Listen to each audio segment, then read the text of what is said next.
Hello, the medium-sized base van, which we're seeing for campervans more and more, is getting a refresh.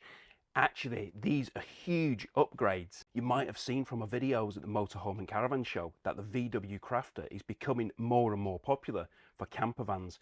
People who are looking for something just a little bit bigger than a transporter, but not quite as big as a motorhome. Well, it's just been announced by Volkswagen that the Crafter is getting a refresh and it's big changes. Today I'm going to be showing you these upgrades, and I'm also going to be speaking to a Volkswagen approved motorhome converter about a Crafter which they're bringing to the market, which actually includes a lot of standard features which you'd often pay additional money for from a lot of other converters.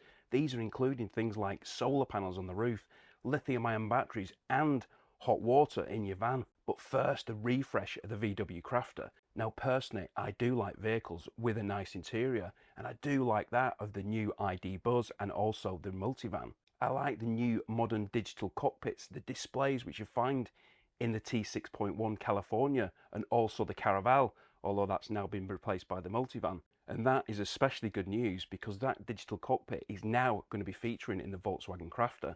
That is just one of the first of many of these improvements. The digital cockpit is also accompanied by a new multifunction steering wheel. Yeah, a lot of you will say that it looks like Roland Rat, but that is the steering wheel that does feature in these new Volkswagen models. From this new steering wheel, the digital displays can be cycled through on the cockpit, showing you your speed, your range, your multimedia, your navigation and more. It's not just the aesthetics that's been improved in these vans though. There's lots of changes to the controls and the assistance packages which are available.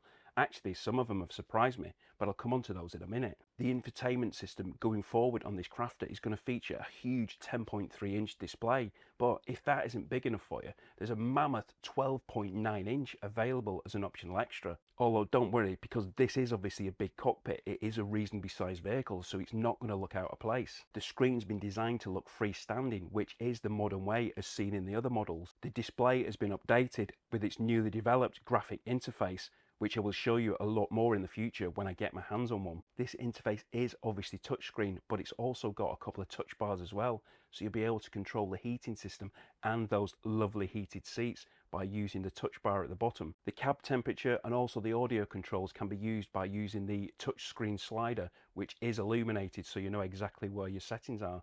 Changes don't stop there though, and potentially the biggest changes which we're going to see in this redesign is that of the gear selector and the handbrake. Gone is the traditional handbrake. Yeah, the handbrake, which was obviously by the driver's seat, that is now gone, as is the gear selector if it's automatic, but I'll come on to that in a moment.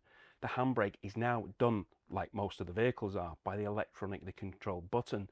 Just the press of a button will put on and release that handbrake. But the gear selector, this is a massive change. As far as the automatic's concerned, this is now very, very similar to the ID Buzz control, which is just a stalk or a column switch, as VW call it. So a complete relocation of that.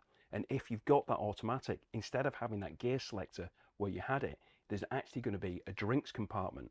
But what if you're still selecting the manual? Well, the manual is still going to have the gear knob. It'd be a bit difficult to put it anywhere else, so that is going to be staying in the same place.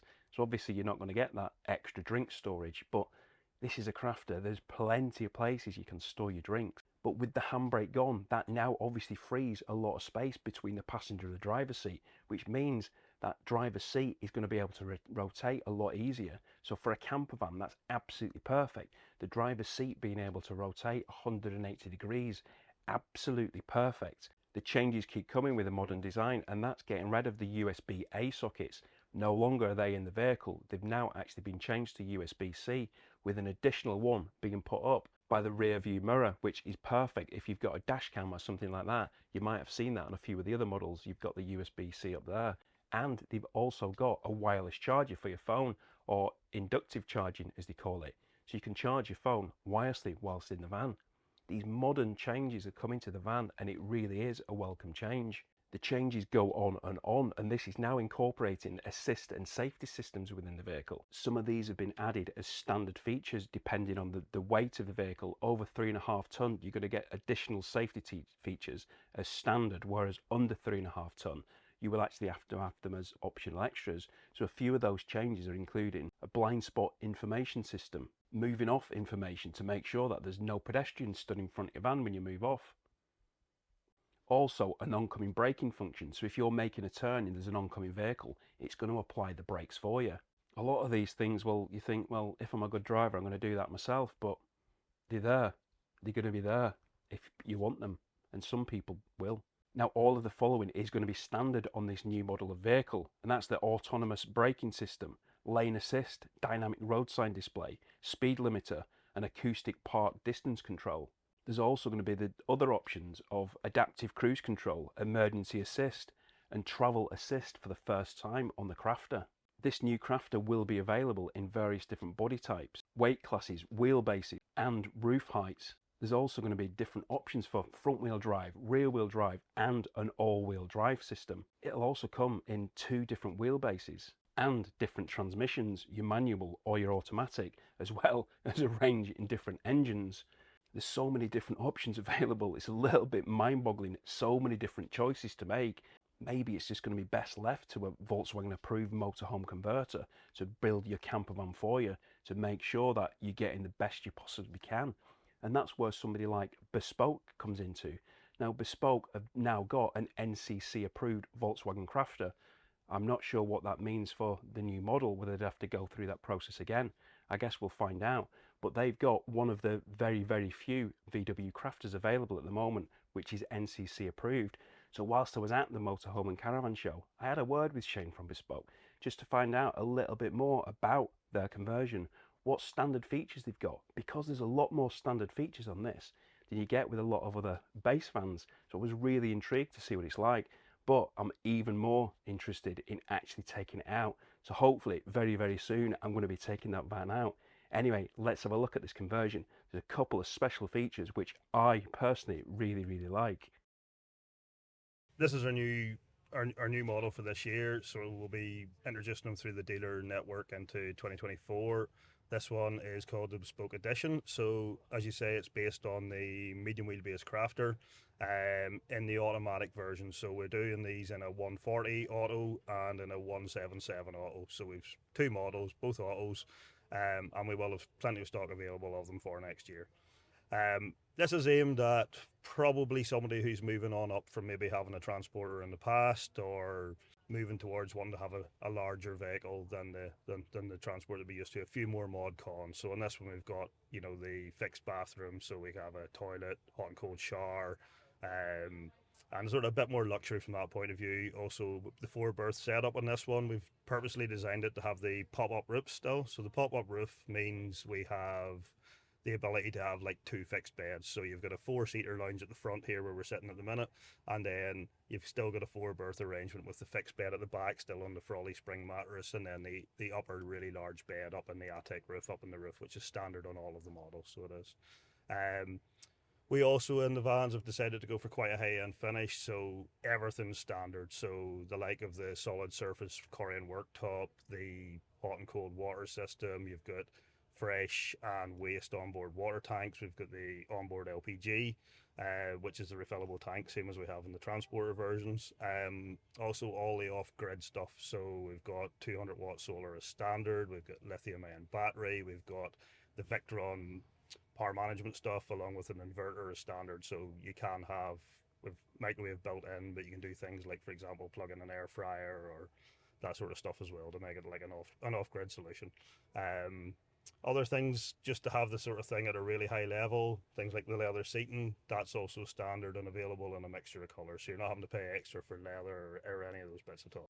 On this van here, we've got the new Dometic 70-litre fridge. This is one with the door opens from both sides, so it means you can access your sort of everything you've got in your fridge from inside the van, but you can also open the door from the outside of the vehicle and access in that way. So really nice big compressor fridge, working off the lithium battery. It works really well. We have 2-burner hob. We haven't gone completely gasless like a lot of the other customers or a lot of the other builders are doing. This kind of gives the best of both worlds. We don't really see the need. There's nothing wrong with having a gasless van, but the onboard gas system works really well. It gives us the ability to have gas-fired water heating, gas-fired central heating systems, which are silent in operation and work really well. Plus we've no holes in the sides of the vans whatsoever, so we don't need any flues out through or anything like that. So that works well for us. So it means we still retain the 2-burner gas hob as well as part of that arrangement. If somebody really wanted to go with like a induction style hob, this van would be capable of doing that, and we could offer that as an option on it. So we could. Nice big sink and tap, just with the chopping board over the top that can be taken on and off with it as well. So on this model, we have the large garage at the back. That should take easily, definitely 2 adult bikes. With a bit of careful pack and taking some wheels off, you can get up to 4 bikes inside that garage in the medium wheelbase. The bed's set at a height that it'll work with sort of handlebars and stuff underneath okay. So that was done on purpose and that'll fit well. The blinds are standard on the van as well. So we have blinds all around, including the cab. So there's no curtains in these vans on that bit. These vans, we have our usual wheel heating system, the gas-fired one. The water heating system is exactly the same. It's also a wheel version. It also works on electric as well as gas. But now on the new edition version of our vans, we now for the first time are introducing our touch screen panel. So this is bespoke to us. It'll do things like control the levels of the gas and the water. It gives you readouts. You can switch the gas on and off. Gives you voltage readouts and all the stuff with the lithium battery, and then also the touchscreen controls all the lighting in the vehicle and all the switching of all the stuff in the vehicle. So that's new to this model, and it seems to be a really good job and sort of gives it that more high-end feel over a lot of just small switches here and there. All the lights as well in the van are all the sort of cob LED, so there's no little dots on them, and they're all dimmable as well, so little dimmable switches and all of them, so you can dim and have as much or as little lighting as you want on the vehicle. So it's designed to be at a high end level. Now, I absolutely love that van, but it might be a bit too big for you. And if it is, then you could have a look. A couple of Volkswagen Transporters here. Thanks for watching.